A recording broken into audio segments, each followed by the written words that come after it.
ଯୀଶୁ କେବେ କହିନଥିଲେ ଯେ ନିଜ ସ୍ୱପ୍ନକୁ ଅନୁସରଣ କର।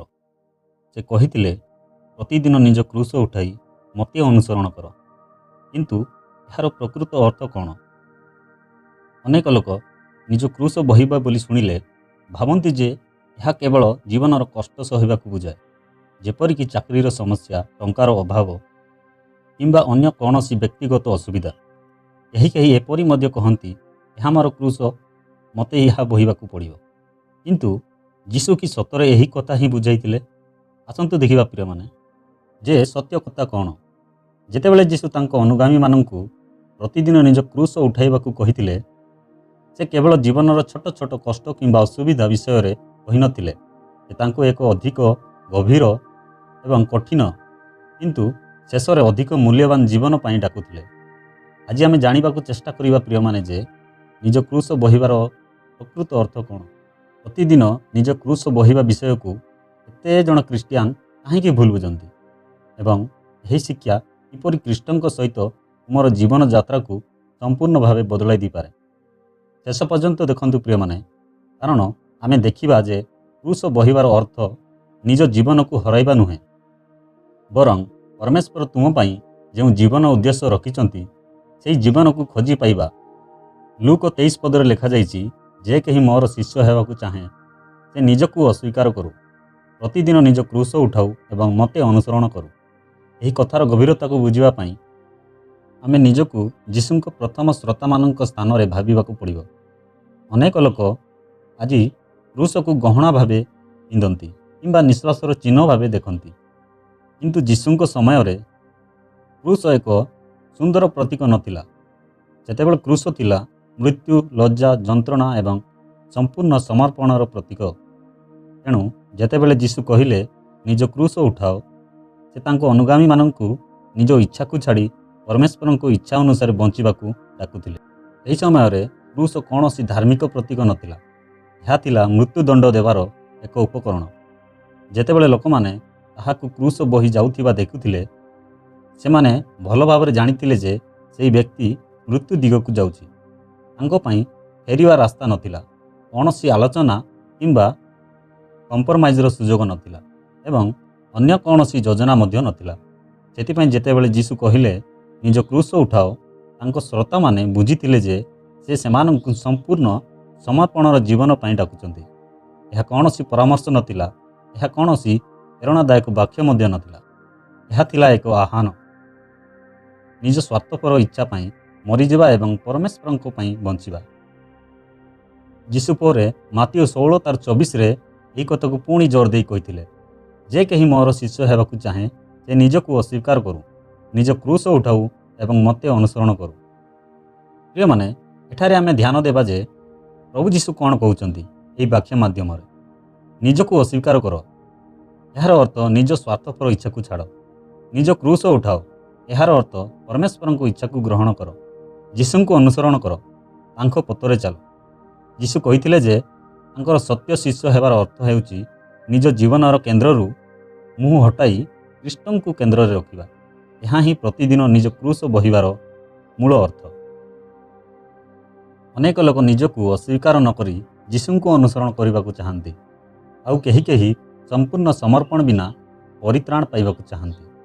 କିନ୍ତୁ ଯୀଶୁ ଶିଖାଇଥିଲେ ଯେ ସତ୍ୟ ଶିଷ୍ୟତ୍ୱ ପାଇଁ ଏହି ଦୁଇଟି ଜରୁରୀ, ନିଜକୁ ଅସ୍ୱୀକାର କରିବା ଏବଂ ସମର୍ପିତ ହେବା।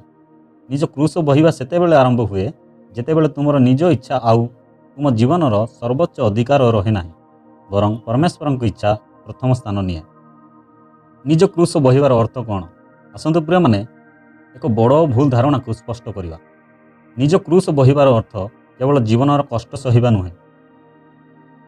ସମସ୍ତ ଲୋକ, ଖ୍ରୀଷ୍ଟିଆନ ହେଉ କି ଅଖ୍ରୀଷ୍ଟିଆନ ହେଉ, ରୋଗ, ନିରାଶ, ଆର୍ଥିକ ସମସ୍ୟା ଏବଂ ପ୍ରିୟଜନଙ୍କୁ ହରାଇବା ପରି କଷ୍ଟର ସମ୍ମୁଖୀନ ହୁଅନ୍ତି। ଏଗୁଡ଼ିକ ପାପରେ ପତିତ ଏହି ଜଗତରେ ବଞ୍ଚିବାର ଏକ ଅଂଶ। କିନ୍ତୁ ଯେତେବେଳେ ଯୀଶୁ ନିଜ କ୍ରୁଶ ଉଠାଉ ବୋଲି କହିଥିଲେ, ସେ ବିଶେଷ ଭାବରେ ତାଙ୍କୁ ଅନୁସରଣ କରିବାର ମୂଲ୍ୟ ବିଷୟରେ କହିଥିଲେ। ଉଦାହରଣ ସ୍ୱରୂପ ଫେରିତଙ୍କୁ ଦେଖ, ସେମାନଙ୍କ ମଧ୍ୟରୁ ଅନେକ କଷ୍ଟ ଭୋଗ କରିଥିଲେ, କିନ୍ତୁ ସେହି କଷ୍ଟ କେବଳ ଜୀବନ କଠିନ ଥିବାରୁ ଆସିନଥିଲା, ସେମାନେ ଯୀଶୁଙ୍କୁ ବିଶ୍ୱସ୍ତ ଭାବରେ ଅନୁସରଣ କରିଥିବାରୁ ଆସିଥିଲା ଏବଂ ସେହି କଷ୍ଟ ଭୋଗ କରିଥିଲେ। ଅର୍ଥାତ୍ କ୍ରୁଶ ବହିବା ମାନେ କେବଳ କଷ୍ଟ ସହିବା ନୁହେଁ, ଯୀଶୁଙ୍କ ପ୍ରତି ବିଶ୍ୱସ୍ତ ରହିବା ଏବଂ ଯେକୌଣସି ମୂଲ୍ୟ ଦେବାକୁ ପଡ଼େ ତାହାଙ୍କୁ ଗ୍ରହଣ କରିବା।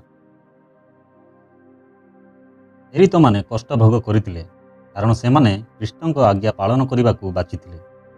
ପ୍ରେରିତ ପାଉଲ ଦ୍ୱିତୀୟ ତିମୋଥୀରେ ଏପରି ଲେଖନ୍ତି, ଖ୍ରୀଷ୍ଟ ଯୀଶୁଙ୍କଠାରେ ଭକ୍ତିପୂର୍ଣ୍ଣ ଜୀବନ ବିତାଇବାକୁ ଇଚ୍ଛା କରିଥିବା ସମସ୍ତେ ନିର୍ଯାତନା ଭୋଗ କରିବେ।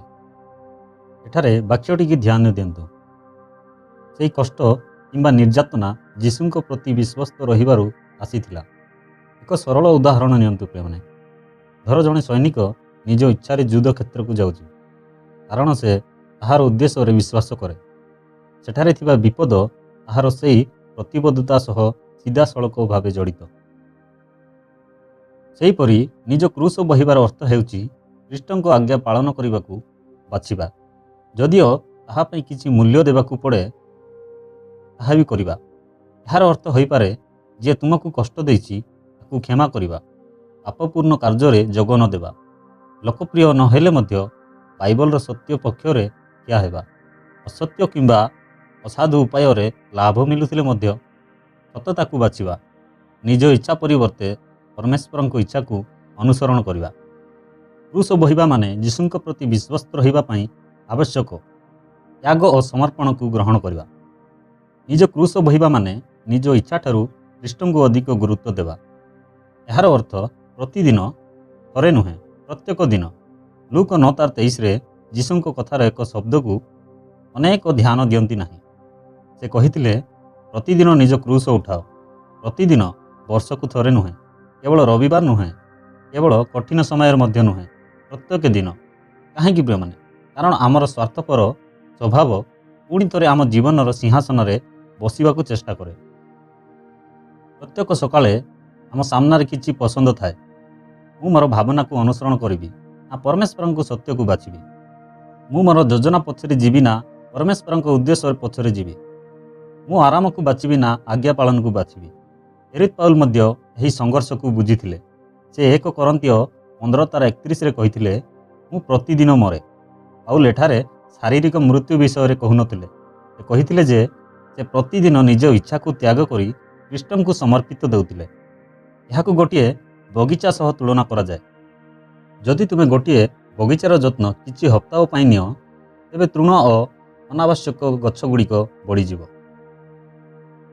ସେହିପରି ଯଦି ଆମେ ପ୍ରତିଦିନ ଆମ ହୃଦୟକୁ ପରମେଶ୍ୱରଙ୍କ ଅଧୀନରେ ନ ରଖୁ, ତେବେ ସ୍ୱାର୍ଥ, ଗର୍ବ ଏବଂ ପାପପୂର୍ଣ୍ଣ ଇଚ୍ଛା ଏବଂ ଆତ୍ମକେନ୍ଦ୍ରିତ ଚିନ୍ତାଧାରା ପୁଣି ବଢ଼ିବାକୁ ଲାଗେ। ତେଣୁ ପ୍ରତିଦିନ କ୍ରୁଶ ବହିବା ମାନେ ପ୍ରତିଦିନ ନିଜ ଇଚ୍ଛାକୁ ଛାଡ଼ି ଖ୍ରୀଷ୍ଟଙ୍କୁ ନିଜ ଜୀବନର ପ୍ରଭୁ ଭାବେ ଗ୍ରହଣ କରିବା। ଯେତେବେଳେ ଆମେ ପ୍ରତିଦିନ ନିଜକୁ ପରମେଶ୍ୱରଙ୍କ ନିକଟରେ ସମର୍ପଣ କରିବା ବନ୍ଦ କରିଦେବା, ସେତେବେଳେ ଗର୍ବ, ସ୍ୱାର୍ଥପରତା, ତିକ୍ତତା, ଲୋଭ ଏବଂ ପ୍ରଲୋଭନ ଆମ ହୃଦୟରେ ଶୀଘ୍ର ବଢ଼ିବାକୁ ଲାଗେ। ସେଥିପାଇଁ ପ୍ରତିଦିନ କ୍ରୁଶ ବହିବା ହେଉଛି ହୃଦୟର ପ୍ରତିଦିନର ଯତ୍ନ ନେବା। ଏହାର ଅର୍ଥ ପ୍ରତି ସକାଳେ ଉଠି କହିବା, ପ୍ରଭୁ ଆଜି ମୋ ଜୀବନ ଆପଣଙ୍କର, ମୁଁ ଆପଣଙ୍କ ଇଚ୍ଛା ଅନୁସାରେ ଚାଲିବାକୁ ଚାହେଁ। ପ୍ରତିଦିନ କ୍ରୁଶ ବହିବାର କିଛି ବ୍ୟବହାରିକ ଉଦାହରଣ। ଅନନ୍ତ ସମୟ ଧରି ମୋବାଇଲ ସ୍କ୍ରୋଲ କରିବା ପରିବର୍ତ୍ତେ ପ୍ରାର୍ଥନା କରିବାକୁ ବାଛ। କେବଳ ମନୋରଞ୍ଜନ ଦେଖିବା ପରିବର୍ତ୍ତେ ବାଇବଲ ପାଠ କର। ସହଜ ଲାଗୁଥିବା ଆପୋଷ ବା ଭୁଲ ପଥକୁ ବାଛିବା ପରିବର୍ତ୍ତେ ପରମେଶ୍ୱରଙ୍କ ଆଜ୍ଞା ପାଳନ କରିବା ଶିଖ। ନିଜ ଇଚ୍ଛା ଅପେକ୍ଷା ପରମେଶ୍ୱରଙ୍କ ଇଚ୍ଛାକୁ ଅଧିକ ମହତ୍ତ୍ୱ ଦେବା। ସରଳ ଭାବରେ କହିଲେ, ପ୍ରତିଦିନ ନିଜ କ୍ରୁଶ ବହିବା ମାନେ ପ୍ରତିଦିନ ଖ୍ରୀଷ୍ଟଙ୍କୁ ପ୍ରଥମ ସ୍ଥାନ ଦେବା ଏବଂ ନିଜ ଜୀବନକୁ ତାଙ୍କ ହାତରେ ସମର୍ପଣ କରିବା। ଯୀଶୁ ପ୍ରଥମେ ନିଜ କ୍ରୁଶ ବହିଥିଲେ। ଖ୍ରୀଷ୍ଟୀୟ ଧର୍ମର ଏକ ସୁନ୍ଦର ସତ୍ୟ ଏହା ହେଉଛି, ଯୀଶୁ କେବେ ଆମକୁ ଏମିତି କିଛି କରିବାକୁ କହନ୍ତି ନାହିଁ ଯାହା ସେ ନିଜେ କରିବା ପାଇଁ ପ୍ରସ୍ତୁତ ନଥିଲେ। ସେ ଆମକୁ ନିଜ କ୍ରୁଶ ବହିବାକୁ କହିବା ପୂର୍ବରୁ ସେ ନିଜେ ନିଜ କ୍ରୁଶ ବହିଥିଲେ। ଜହନ 19:17 ଲେଖାଯାଇଛି, ସେ ନିଜ କ୍ରୁଶ ବହି ଖପୁରୀ ନାମକ ସ୍ଥାନକୁ ଗଲେ। ସେ ସ୍ୱଇଚ୍ଛାରେ ଯନ୍ତ୍ରଣା, ଅପମାନ, ଅସ୍ୱୀକାର ଏବଂ ମୃତ୍ୟୁ ସହିଥିଲେ। କାହିଁକି ପ୍ରିୟମାନେ? କାରଣ ସେ ଆମକୁ ପ୍ରେମ କରୁଥିଲେ। ଫିଲିପିଓ 2:8 କହେ, ସେ ନିଜକୁ ନମ୍ର କଲେ ଏବଂ ମୃତ୍ୟୁ ପର୍ଯ୍ୟନ୍ତ ଆଜ୍ଞାକାରୀ ହେଲେ। ଏହା ବିଷୟରେ ଭାବନ୍ତୁ ପ୍ରିୟମାନେ, ସୃଷ୍ଟିକର୍ତ୍ତା ନିଜ ସୃଷ୍ଟିର ମଧ୍ୟରେ ଆସିଲେ। ରାଜା ଜଣେ ଦାସର ରୂପ ନେଲେ। ପାପହୀନ ବ୍ୟକ୍ତି ପାପୀମାନଙ୍କ ପାଇଁ ମୃତ୍ୟୁବରଣ କଲେ। ଯୀଶୁ ନିଜ ଜୀବନ ଦ୍ୱାରା ଦେଖାଇଲେ ଯେ ସେ ସମ୍ପୂର୍ଣ୍ଣ ସମର୍ପଣ କ'ଣ ହୁଏ ଏବଂ ସେ ନିଜ କ୍ରୁଶ ବହିଥିବାରୁ ଆମେ ମଧ୍ୟ ନିଜ କ୍ରୁଶ ବହିବାର ଶକ୍ତି ପାଉ। ଏବ୍ରୀ 4:15 ଆମକୁ ସ୍ମରଣ କରାଏ ଯେ ଯୀଶୁ ଆମର ଦୁର୍ବଳତାକୁ ବୁଝନ୍ତି, ଜାଣନ୍ତି ପ୍ରଲୋଭନ କିପରି ଲାଗେ, ଦୁଃଖ ଏବଂ ଯନ୍ତ୍ରଣା କିପରି ଲାଗେ, ଅସ୍ୱୀକାର ଏବଂ କଷ୍ଟ କିପରି ଲାଗେ। ତେଣୁ ଯେତେବେଳେ ଆମେ ଖ୍ରୀଷ୍ଟଙ୍କୁ ଅନୁସରଣ କରିବା ପାଇଁ କଷ୍ଟ କିମ୍ବା ତ୍ୟାଗର ସମ୍ମୁଖୀନ ହୁଅ, ଆମେ ଏହା ନୁହେଁ ଯେ ଯୀଶୁ ସେହି ପଥରେ ଆଗରୁ ଚାଲିଛନ୍ତି ଏବଂ ସେ ଆମ ସହିତ ଅଛନ୍ତି। ଯେତେବେଳେ ତୁମେ ଖ୍ରୀଷ୍ଟଙ୍କୁ ଅନୁସରଣ କରିବା ପାଇଁ ଅସ୍ୱୀକାର, ବିରୋଧ କିମ୍ବା କଷ୍ଟର ସମ୍ମୁଖୀନ ହୁଅ, ତେବେ ଏହି କଥା ମନେ ରଖନ୍ତୁ ପ୍ରିୟମାନେ, ତୁମେ ଏମିତି ଜଣଙ୍କୁ ଅନୁସରଣ କରୁଛ ଯେ ତୁମ ପୂର୍ବରୁ ସେହି ପଥରେ ଚାଲି ସାରିଛନ୍ତି ଏବଂ ସେ କେବଳ ଆଗରୁ ଚାଲି ନାହାନ୍ତି, ଆଜି ମଧ୍ୟ ତୁମ ସହିତ ଚାଲୁଛନ୍ତି। ଯଦି ତୁମେ ଖ୍ରୀଷ୍ଟଙ୍କ ସହିତ ନିଜର ସମ୍ପର୍କରେ ବୃଦ୍ଧି ପାଇବାକୁ ଗମ୍ଭୀର, ତେବେ ଏହି ଆତ୍ମିକ ବୃଦ୍ଧି ଆମ ଚ୍ୟାନେଲକୁ ସବସ୍କ୍ରାଇବ୍ କରି ରଖନ୍ତୁ। ଏହି ଚ୍ୟାନେଲ ଆପଣଙ୍କୁ ପ୍ରତିଦିନ ପ୍ରାର୍ଥନା କରିବା ଶିଖାଏ, ବାଇବଲ ପଢ଼ିବା, ବିଶ୍ୱାସରେ ବଢ଼ିବା ଏବଂ ଆଜ୍ଞା ପାଳନ କରିବା ଶିଖାଏ ଏବଂ ଆତ୍ମିକ ଭାବରେ ପରିପକ୍ୱ ହେବାରେ ସାହାଯ୍ୟ କରିବା। ଚାଲନ୍ତୁ ପ୍ରିୟମାନେ, ଆମେ ଆଗକୁ ବଢ଼ିବା। ଜୀବନ ହରାଇ ଜୀବନ ପାଇବାର ରହସ୍ୟ। ଏହା ଯୀଶୁଙ୍କ ଶିକ୍ଷାର ଏକ ଆଶ୍ଚର୍ଯ୍ୟଜନକ ସତ୍ୟ। ଦେଖିବାକୁ ଲାଗେ ଯେ ଯଦି ଆମେ ନିଜ ଇଚ୍ଛା, ସ୍ୱାର୍ଥ ଏବଂ ଆତ୍ମିକ କେନ୍ଦ୍ରିତ ଜୀବନକୁ ଛାଡ଼ିଦେବା, ତେବେ ଆମେ କିଛି ହରାଇଥାଉ। କିନ୍ତୁ ଯୀଶୁ ଶିଖାଇଥିଲେ ଯେ ଯିଏ ନିଜ ଜୀବନକୁ ଖ୍ରୀଷ୍ଟଙ୍କ ପାଇଁ ସମର୍ପଣ କରେ, ସେ ପ୍ରକୃତ ଜୀବନକୁ ଖୋଜିପାଏ। ଅର୍ଥାତ୍ ନିଜ ସ୍ୱାର୍ଥପର ଜୀବନକୁ ଛାଡ଼ିଦେବା ହେଉଛି ପ୍ରକୃତ ଆନନ୍ଦ, ଶାନ୍ତି ଏବଂ ପରମେଶ୍ୱରଙ୍କ ଉଦ୍ଦେଶ୍ୟପୂର୍ଣ୍ଣ ଜୀବନକୁ ପାଇବାର ପଥ। ପ୍ରିୟମାନେ, ଏବେ ଆମେ ଯୀଶୁଙ୍କ ଶିକ୍ଷାର ଏକ ଗଭୀର ସତ୍ୟକୁ ପାଖକୁ ଆସିଅଛୁ। ନିଜ ଅନୁଗାମୀମାନଙ୍କୁ ନିଜ କ୍ରୁଶ ଉଠାଅ ବୋଲି କହିବା ପରେ ଯୀଶୁ କହିଥିଲେ, ଯେ କେହି ନିଜ ଜୀବନକୁ ବଞ୍ଚାଇବାକୁ ଚାହେଁ ସେ ତାହାକୁ ହରାଇବ, କିନ୍ତୁ ଯେ କେହି ମୋ ପାଇଁ ନିଜ ଜୀବନକୁ ହରାଏ ସେ ତାହାକୁ ପାଇବ। ଲୁକ୍ 9:24 ପ୍ରଥମେ ଏହି କଥା ଅଜବ ଲାଗିପାରେ। ଜଗତ କହେ ନିଜକୁ ପ୍ରଥମ ସ୍ଥାନ ଦିଅ, ନିଜ ହୃଦୟର କଥା ଶୁଣ, ନିଜ ପାଇଁ ବଞ୍ଚ, ଯାହା ତୁମକୁ ଖୁସି କରେ ସେହା ହିଁ କର। କିନ୍ତୁ ଯୀଶୁ ଏହାର ବିପରୀତ କଥା କହନ୍ତି, ମୋ ପାଇଁ ନିଜ ଜୀବନକୁ ସମର୍ପଣ କର, ତାହେଲେ ତୁମେ ପ୍ରକୃତ ଜୀବନ ପାଇବ। ଏଠାରେ ଅନେକ ଲୋକ ସଂଘର୍ଷ କରନ୍ତି, କିନ୍ତୁ ବାସ୍ତବତା ହେଉଛି ଯେତେବେଳେ ଆମେ କେବଳ ନିଜ ପାଇଁ ବଞ୍ଚୁ, ସେତେବେଳେ ଆମେ କେବେ ମଧ୍ୟ ସ୍ଥାୟୀ ଅସନ୍ତୁଷ୍ଟି ପାଉନାହୁଁ। ସଫଳତା ମିଳିପାରେ, ପ୍ରଶଂସା ମିଳିପାରେ, ଧନ ସମ୍ପତ୍ତି ମିଳିପାରେ, କିନ୍ତୁ ଏସବୁ ମନର ଗଭୀର ଶୂନ୍ୟତାକୁ ପୂରଣ କରିପାରେ ନାହିଁ। ପରମେଶ୍ୱର ଆମକୁ କେବଳ ନିଜ ପାଇଁ ବଞ୍ଚିବାକୁ ସୃଷ୍ଟି କରିନାହାନ୍ତି, ସେ ଆମକୁ ତାଙ୍କୁ ଜାଣିବା, ତାଙ୍କୁ ପ୍ରେମ କରିବା ଏବଂ ତାଙ୍କ ଉଦ୍ଦେଶ୍ୟ ପାଇଁ ବଞ୍ଚିବାକୁ ସୃଷ୍ଟି କରିଅଛନ୍ତି। ତେଣୁ ଯେତେବେଳେ ଆମେ ନିଜ ସ୍ୱାର୍ଥପର ଇଚ୍ଛାକୁ ଛାଡ଼ି ଖ୍ରୀଷ୍ଟଙ୍କୁ ଅନୁସରଣ କରୁ, ସେତେବେଳେ ଆମେ କିଛି ହରାଇ ନଥାଉ, ବରଂ ପ୍ରକୃତ ଜୀବନ, ପ୍ରକୃତ ଆନନ୍ଦ ଏବଂ ପ୍ରକୃତ ଉଦ୍ଦେଶ୍ୟକୁ ଖୋଜିପାଉ। ଧନ ସମ୍ପତ୍ତି ଦିନେ ନା ଦିନେ ଶେଷ ହୋଇଯାଏ, ଲୋକପ୍ରିୟତା ଆସେ ଏବଂ ଚାଲିଯାଏ। ଭୋକବିଳାସ ଏବଂ ସୁଖ କେବେ ମଧ୍ୟ ମଣିଷକୁ ସମ୍ପୂର୍ଣ୍ଣ ସନ୍ତୁଷ୍ଟ କରିପାରେ ନାହିଁ। ରାଜା ସଲୋମନ ମଧ୍ୟ ଏହି କଥା ଜାଣିଥିଲେ। ଉପଦେଶକ ପୁସ୍ତକରେ ସେ କହିଛନ୍ତି ଯେ ଧନ, ସଫଳତା, ଜ୍ଞାନ ଓ ଭୋଗବିଳାସର ପଛରେ ଦୌଡ଼ିବା ପରେ ସେ ନିଜକୁ ନିଷ୍କର୍ଷ କଲେ, ପରମେଶ୍ୱର ବିନା ଜୀବନ ଶେଷରେ ଶୂନ୍ୟ ଏବଂ ଅର୍ଥହୀନ ଲାଗେ। କାରଣଟି ସରଳ, ତୁମେ କେବଳ ନିଜ ପାଇଁ ବଞ୍ଚିବାକୁ ସୃଷ୍ଟି ହୋଇନାହଁ, ତୁମେ ପରମେଶ୍ୱରଙ୍କ ପାଇଁ ସୃଷ୍ଟି ହୋଇଅଛ। ଯେତେବେଳେ ତୁମେ ନିଜ ଜୀବନକୁ ଖ୍ରୀଷ୍ଟଙ୍କୁ ସମର୍ପଣ କର, ତୁମେ ନିଜ ପରିଚୟକୁ ହରାଉ ନାହିଁ, ବରଂ ପ୍ରକୃତ ପରିଚୟକୁ ଖୋଜିପାଅ। ତୁମେ ଉଦ୍ଦେଶ୍ୟକୁ ହରାଉ ନାହିଁ, ବରଂ ଜୀବନର ପ୍ରକୃତ ଉଦ୍ଦେଶ୍ୟକୁ ପାଅ। ତୁମେ ସ୍ୱାଧୀନତାକୁ ହରାଉ ନାହିଁ, ବରଂ ପାପ ଓ ବନ୍ଧନରୁ ସତ୍ୟ ସ୍ୱାଧୀନତା ପାଅ। ଯୀଶୁଙ୍କ ଶିକ୍ଷା ଏ ହେଉଛି ଯେ ନିଜ ପାଇଁ ବଞ୍ଚିବାରେ ପ୍ରକୃତ ଜୀବନ ମିଳେ ନାହିଁ, ପରମେଶ୍ୱରଙ୍କ ପାଇଁ ବଞ୍ଚିବାରେ ପ୍ରକୃତ ଜୀବନ ମିଳେ। ମୁଁ ଆସିଛି ଯେପରି ସେମାନେ ଜୀବନ ପାଆନ୍ତୁ ଏବଂ ପ୍ରଚୁର ପରିମାଣରେ ପାଆନ୍ତୁ।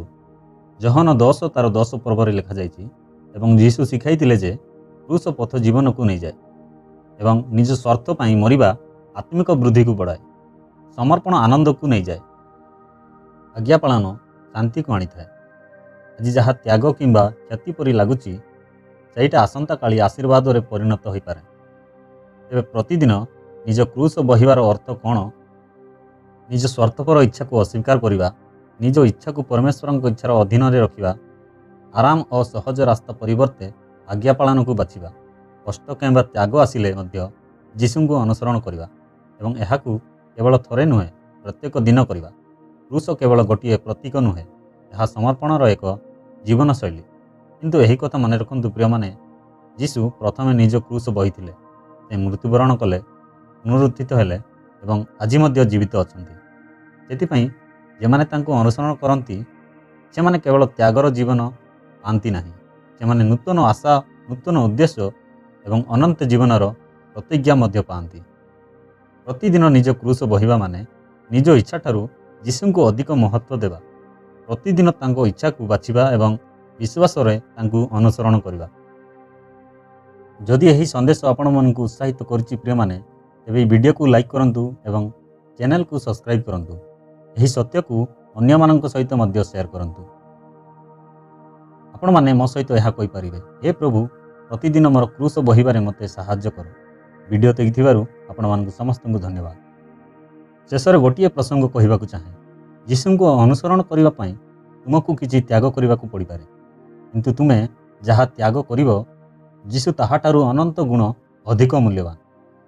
ପ୍ରତିଦିନ ନିଜ ଇଚ୍ଛାକୁ ପରମେଶ୍ୱରଙ୍କ ଇଚ୍ଛା ଅଧୀନରେ ରଖିବା, ପାପକୁ ନା କହିବା, ଯୀଶୁଙ୍କ ଆଜ୍ଞା ପାଳନ କରିବା ଏବଂ ତାଙ୍କୁ ସବୁଠାରୁ ଅଧିକ ପ୍ରେମ କରିବା, ଏହି ପଥ କେବେ କେବେ କଠିନ ହୋଇପାରେ, କିନ୍ତୁ ଏହା ଶାନ୍ତି ଏବଂ ଆନନ୍ଦ, ଆତ୍ମିକ ବୃଦ୍ଧି ଏବଂ ଅନନ୍ତ ଜୀବନକୁ ଦେଇଥାଏ।